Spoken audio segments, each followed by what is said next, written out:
मालूम करते हैं क्या क्या भाई धक्का मुक्की मत करो यार। संसद या शहीद हुए हैं क्या दिक्कत है? देखिए, हिमांशु जी जो मात्र 24 साल के थे, बीएसएफ के जवान थे। आज हम लोग उनकी अंतिम यात्रा में शामिल हुए। ऑन ड्यूटी वो देश सेवा में उन्होंने अपने प्राणों को बलिदान दिया। हम उनके इस बलिदान को नमन करते हैं। और जो परिवार है, जब एक जवान जाता है उसके परिवार पे क्या बीतती है। हालांकि गर्व का पल भी होता है, क्योंकि बलिदान का हमेशा देश में सम्मान होता है, लेकिन एक तकलीफ भी होती है जिनका 24 साल का बेटा जाता है। उनके परिवार को बहुत तकलीफ है।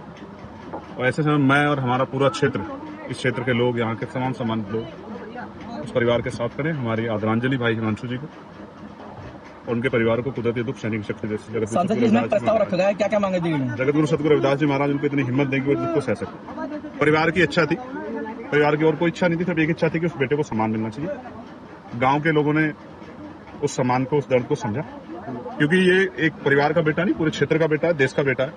तो प्रस्ताव हो गया एक शानदार स्मारक जो है भाई हिमांशु जी की याद में हम लोग यहाँ बनवाएंगे। हमने यहाँ अधिकारियों से बात की और यहाँ पर्याप्त उस तरह की जगह है जिसपे एक जो है एक बेटे को जिसने देश के लिए बलिदान दिया उसको सम्मान मिलना चाहिए। मैं अपनी तरफ से पूरी, हाँ वो उनका राइट्स है, मृतक आश्रित की जो नौकरी है वो उनका राइट है, वो उनको मिलेगी। ऐसा अधिकारियों से हमारी बातचीत हुई। और कोई भी अगर कहीं कमी आएगी तो अभी चंद्रशेखर है, उसमें ज्यादा सोचने की जरूरत किसी को नहीं।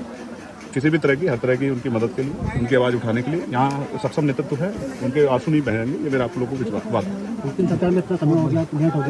लेट ये हुआ कि कुछ मिसअंडरस्टैंडिंग थी, इसमें थोड़ा समय लगा। हालांकि बाद में सब लोगों ने उस पर सहमति जारी की, अधिकारियों ने भी। मैं अधिकारियों का भी धन्यवाद करूँ।